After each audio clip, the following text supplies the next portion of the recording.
Hello and welcome to engineers IQ। आज हम discuss करने वाले हैं लेटेस्ट नोटिफिकेशन जारी किया गया है बाय LRC बिहार, यानी कि बिहार LRC के द्वारा SSA स्पेशल सर्वेयर अमीन और SS क्लर्क के लिए कुछ इंपॉर्टेंट इंस्ट्रक्शंस प्रोवाइड की गई हैं, कुछ इंपॉर्टेंट निर्देश प्रोवाइड किए गए हैं और उन गाइडलाइंस को आपको फॉलो करना होगा।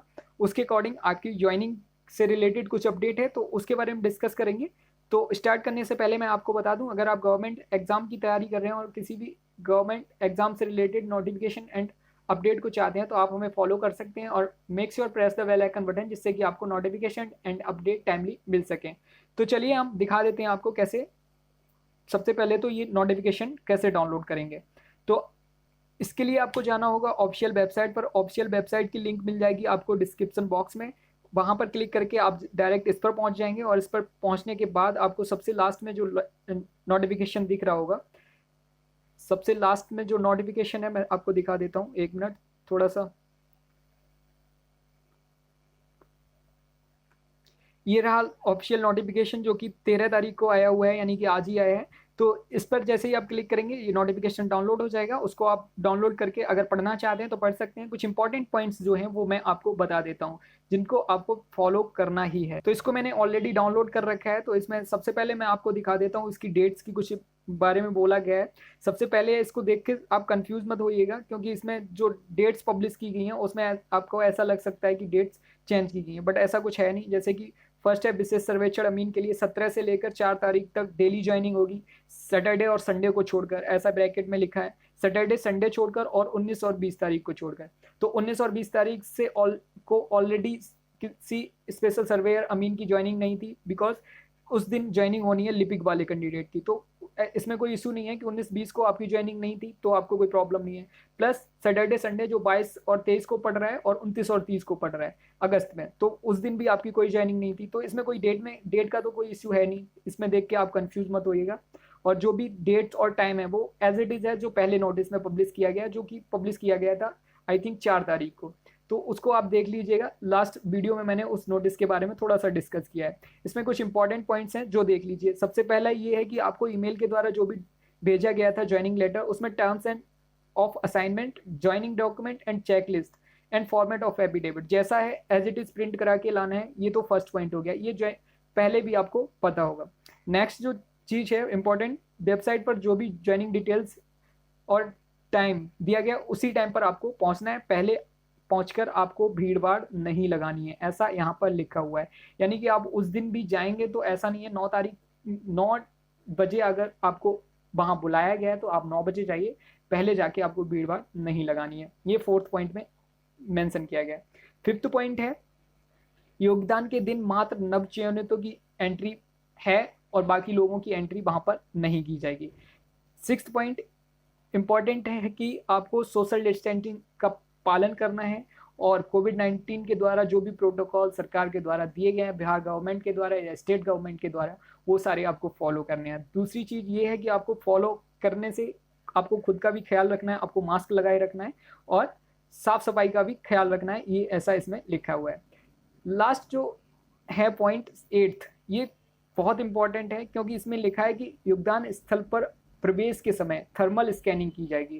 थर्मल स्कैनिंग का मतलब आपका टेम्परेचर शरीर का चेक किया जाएगा, कहीं आपको फीवर तो नहीं है, मतलब बुखार नहीं है और कहीं सर्दी वगैरह तो नहीं है। अगर ऐसा पाया जाता है तो आपको वंचित कर दिया जाएगा ज्वाइनिंग से और आपको चिकित्सा हेतु हॉस्पिटल भेज दिया जाएगा, या फिर हॉस्पिटल की आपको सलाह दी जाएगी, आपको एडवाइस करेंगे कि आप हॉस्पिटल जाइए, यहाँ ज्वाइन मत कीजिए। तो अब ऐसे कैंडिडेट का क्या होगा, तो उनके बारे में नीचे डिस्कस किया गया है इसी में।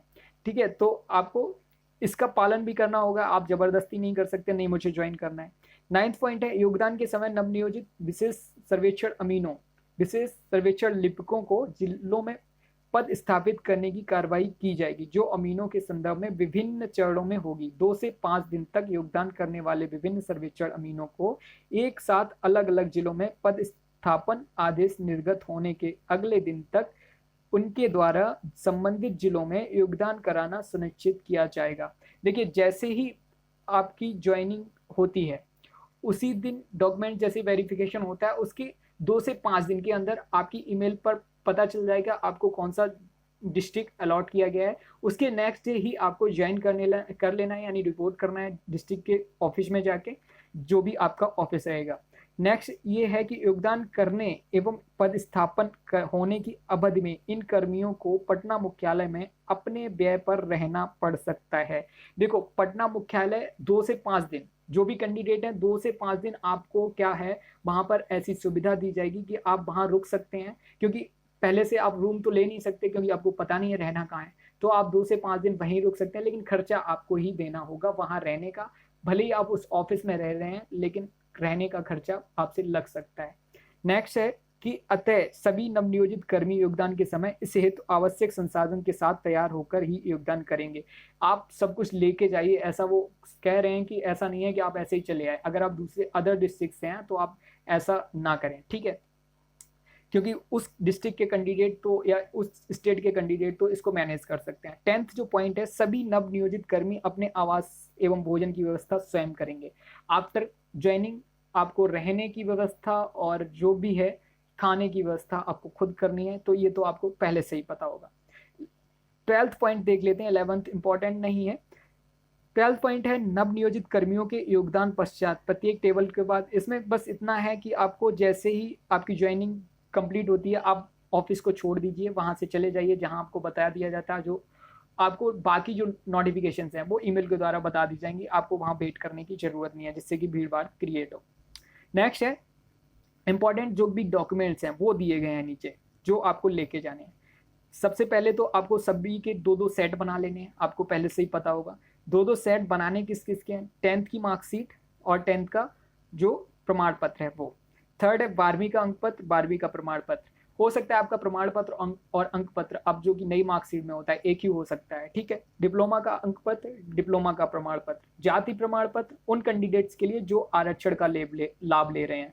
8th पैन कार्ड होना चाहिए। 9th आधार कार्ड होना चाहिए। 10th विकलांगता प्रमाण पत्र उनके लिए जो आरक्षण का लाभ ले रहे हैं। 11th स्वतंत्रता सेनानी प्रमाण पत्र जो आरक्षण का लाभ ले रहे हैं। तो अगर आप आरक्षण का लाभ ले रहे हैं तो इन डॉक्यूमेंट्स की जरूरत है, जैसे कि कास्ट सर्टिफिकेट हो गया और विकलांगता प्रमाण पत्र हो गया और स्वतंत्रता सेनानी प्रमाण पत्र। अगर नहीं ले रहे हैं तो कोई प्रॉब्लम नहीं है, ठीक है। इसके अतिरिक्त 3 passport size photo, terms of assignment and affidavit की मूल प्रति, मेडिकल फिटनेस सर्टिफिकेट, ये सारे ओरिजिनल डॉक्यूमेंट चाहिए।